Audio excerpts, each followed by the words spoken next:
my dear lovely student. Good morning all of you. बच्चों, आज मैं आप लोगों को हिंदी ग्रामर पढ़ाऊंगी। क्लास 7 आज मैं आप लोगों को हिंदी ग्रामर पढ़ाऊंगी, जिसके लिए आप लोग हिंदी व्याकरण अनुपम हिंदी व्याकरण बुक निकालो। ठीक है, आज मैं आप लोगों को हिंदी ग्रामर कराऊंगी। हिंदी ग्रामर में मैं आप लोगों को चैप्टर 2 कराऊंगी, जिसका नाम है वर्ण परिचय। चैप्टर 2 अध्याय 2 वर्ण विचार। ठीक है, जिसका नाम है वर्ण विचार। पहले हम वर्ण किसे कहते हैं पढ़ेंगे, वर्णमाला किसे कहते हैं पढ़ेंगे, उसके बाद हम इसका विचार करेंगे। ठीक है, चलो बच्चों पढ़ते हैं हमारा आज का टॉपिक वर्ण विचार।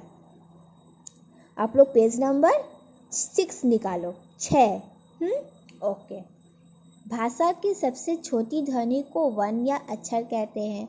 वर्ण किसी भी भाषा के मूल आधार होते हैं। वर्णों के मेल से ही शब्द बनते हैं। क्या बुलाया गया बच्चों? भाषा की सबसे छोटी इकाई को हम वर्ण या अक्षर कहते हैं। हाँ, और जो भी हम कहते हैं, जो वर्ण बनता है, उसे हम उसका मूल आधार ही क्या होता है? शब्द होता है। जैसे है यहाँ पर अशोक पाठशाला गया, यह एक वाक्य है। इसे बोलने के लिए ध्वनि और लिखने के लिए लिपि का सहारा लेना पड़ता है। उपयोग वाक्य में 3 शब्दों से बना है। अशोक पाठशाला गया, ये 3 शब्द है। ठीक है, इसमें अब कितनी ध्वनियाँ हैं ये देखेंगे। जैसे अशोक लिखा है, अ स ओ क अ, कितना शब्द हुआ, कितना ध्वनियाँ हुआ? 1 2 3 4 5, तो 5 ध्वनियाँ हुआ। शब्द 1 है, ध्वनियाँ 5 है। ठीक है बच्चों, तो इसमें क्या है? अशोक शब्द 1 है, शब्द 1 है, वर्ण कितना निकला, ध्वनियाँ कितना निकला? 5। पाठशाला, पाठशाला शब्द 1 है, ए प अ में आ की मात्रा आ, ठ अ तालिबी श आ ल आ, कितना हुआ ध्वनियाँ? 1 2 3 4 5 6 7 8, 8 ध्वनियाँ है। ठीक, गया का भी एक शब्द हुआ, ध्वनियाँ इसका 4 है। ठीक है, तो ये शब्द 1 हुआ, इसको जब हम टुकड़ा करते हैं तो ध्वनियों में टुकड़ा करते हैं। ठीक है, इस ध्वनियों के और टुकड़े नहीं किए जा सकते, अतः इसे वर्ण कहते हैं।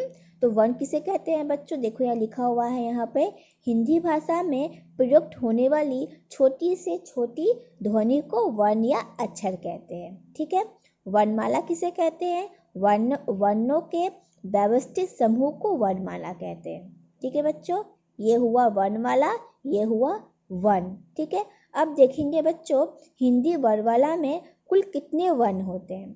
हिंदी वर्णमाला में कुल 52 वर्ण होते हैं। उन वर्णों को 2 भागों में बांटा गया है। क्या किया? स्वर और व्यंजन। स्वर को इंग्लिश में कहते हैं वॉवेल्स और व्यंजन को इंग्लिश में कहते हैं कॉन्सोनेंट। तो पहले पढ़ेंगे स्वर के बारे में, अर्थात वॉवेल्स के बारे में कि वॉवेल्स किसे कहते हैं, स्वर किसे कहते हैं। बच्चों, जिन वर्णों का उच्चारण स्वतंत्र रूप से होता है, अर्थात जिनके उच्चारण में किसी दूसरे वर्ण की सहायता नहीं लेनी पड़ती, उन्हें स्वर कहते हैं। ठीक है, स्वर वर्ण किसे कहते हैं बच्चों? जिन वर्णों का उच्चारण एक स्वतंत्र रूप से करते हैं। इन वर्णों का उच्चारण करने के लिए हमें किसी दूसरे वर्ण की सहायता नहीं लेनी पड़ती, उसे हम स्वर कहते हैं, अर्थात वॉवेल्स कहते हैं। तो हिंदी में स्वर कितने होते हैं बच्चों? देखो, हिंदी में स्वर 11 होते हैं। हम लोग के इंग्लिश में वॉवेल्स कितने होते हैं? इंग्लिश में वॉवेल्स 5 होते हैं। क्या क्या? ए ई आई ओ यू। बट हमारे हिंदी में वॉवेल्स कितने होते हैं? वॉवेल्स को हिंदी में स्वर कहते हैं, स्वर को इंग्लिश में वॉवेल्स कहते हैं।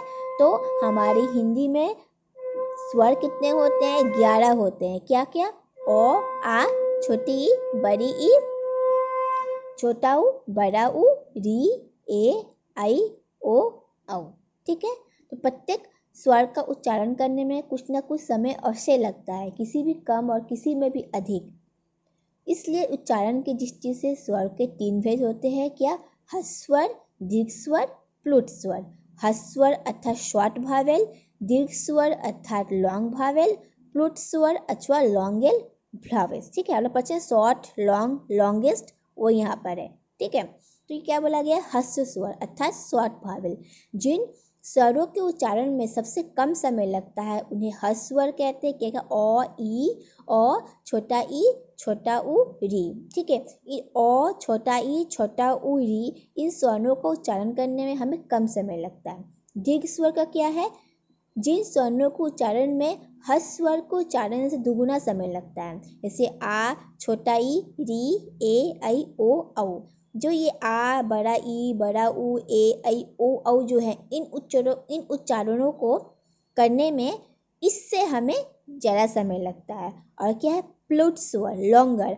लॉन्गर में क्या क्या है देखो, हे राम, ओम, ये क्या एक संस्कृत वर्ड है। ठीक है, तो इन वर्णों का उच्चारण करने में तिगुना समय लगता है। मतलब इसमें बहुत कम समय लगता है, इसमें थोड़ा अधिक समय लगता है, और इसमें बहुत समय लगता है इसको उच्चारण करने में।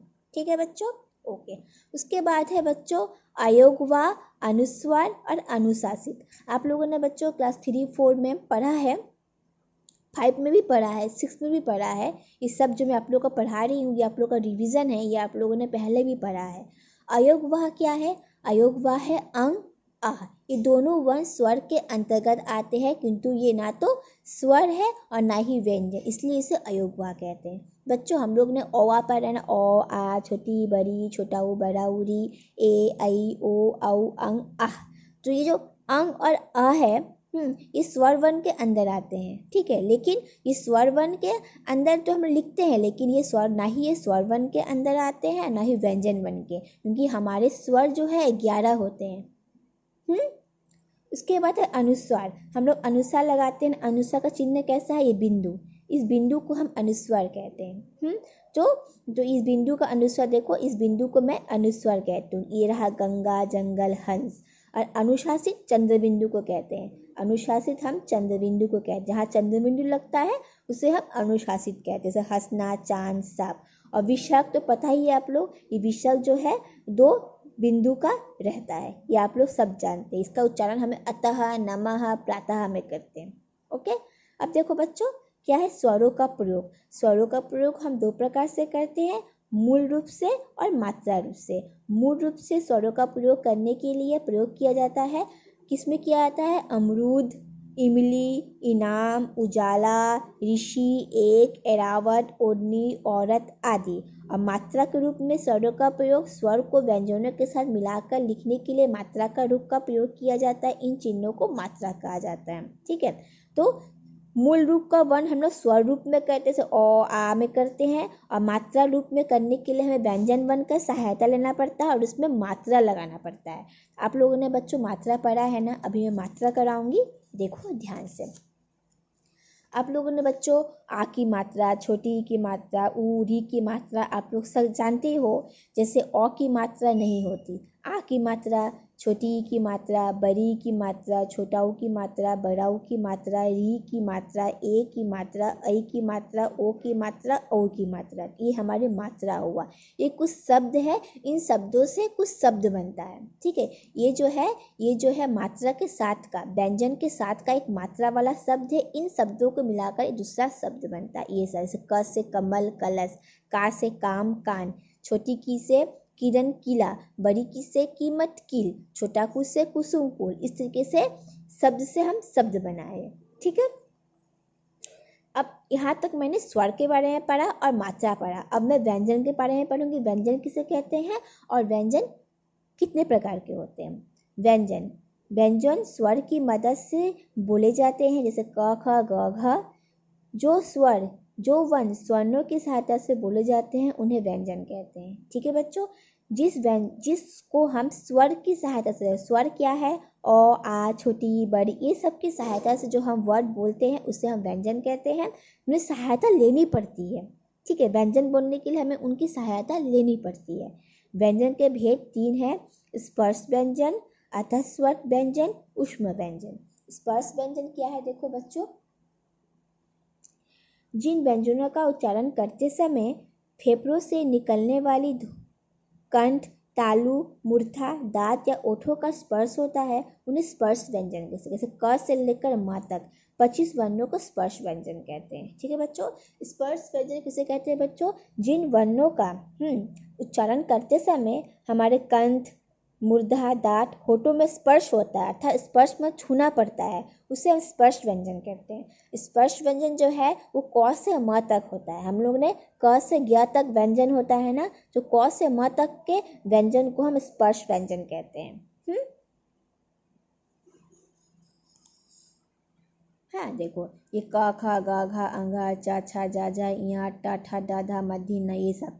उसके बाद है अतः स्वर्त व्यंजन। जिन व्यंजनों का उच्चारण स्वरों और व्यंजनों के बीच स्थित होता है उसे हम अतः षष्ठ व्यंजन कहते हैं। और उष्म व्यंजन किसे कहते हैं? इन व्यंजनों का उच्चारण करते समय मुख में हवा आपस से टकराकर गर्मी पैदा करती है, उसे उष्म व्यंजन कहते हैं। ठीक है बच्चों, ये सब मेरा हुआ, इसका उदाहरण दिया हुआ है जो यहाँ पर दिया हुआ है। क से क्या है? क्षत्रिय।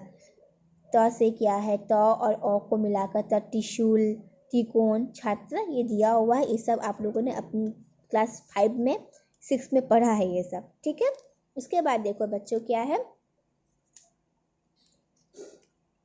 उसके बाद यहाँ पर है, इसका जरूरत नहीं पड़ेगा, ये वर्ण विच्छेद है। विच्छेद का अर्थ है अलग अलग करना। जैसे मोर, आप लोगों ने वर्ण विच्छेद सीखा होगा। मोर में कितना ध्वनियाँ, हम लोग मोर एक शब्द हुआ, इसमें कितना ध्वनियाँ हुआ? म, ओ, र, अ, 4 ध्वनियाँ है। उस तरीके से इसको शब्द विच्छेद किया है। ठीक है, यहाँ पर बच्चों आप लोगों ने एक चीज़ नहीं देखा कि हमारे व्यंजन में, व्यंजन अर्थात कॉन्सोनेंट, कितने कॉन्सोनेंट होते हैं? हमारे कॉन्सोनेंट जो है 33 होते हैं। जिस तरीके से स्वर 11 होते हैं, व्यंजन जो है वो 33 होते हैं। ठीक है बच्चों, यहाँ पर देखो कुछ दिया हुआ है, आओ दोहराओ। वर्ण की सबसे छोटी इकाई वर्ण का समूह वर्णमाला कहलाता है। हिंदी भाषा की वर्णमाला में स्वर 11 और व्यंजन 33 है। अंग और अह अयोगवान कहलाते हैं। स्वर के 3 भेद है, व्यंजन के 3 भेद है। स्वर स्वतंत्र होते जबकि व्यंजन स्वर की सहायता से बोले जाते हैं। अक्षर तारा ज्ञ अस्र 4 संयुक्त व्यंजन है। 2 समान वर्णों के मेल से बने व्यंजन द्वैत व्यंजन कहलाते हैं। प्रत्येक स्वर का एक निश्चित चिन्ह होता है, इसे मात्रा कहते हैं। शब्द के प्रत्येक वर्ण को अन्य करके लिखना वर्ण विच्छेद कहलाता है। ठीक है बच्चों, तो पहले देखो बच्चों यहाँ पर है वर्ण किसे कहते हैं, वर्णों का समूह क्या कहलाता है, संयुक्त व्यंजन कौन कौन है। इन तीनों में आप लोगों को यहाँ पर समझाई हूँ। आप लोग इस तीनों का क्वेश्चंस आंसर लिखकर मुझे मेरे व्हाट्सएप पे सेंड करोगे। ओके बच्चों, और इसको पाठ को पूरा पढ़ोगे। अभी के लिए बच्चों बाय बाय, टेक केयर।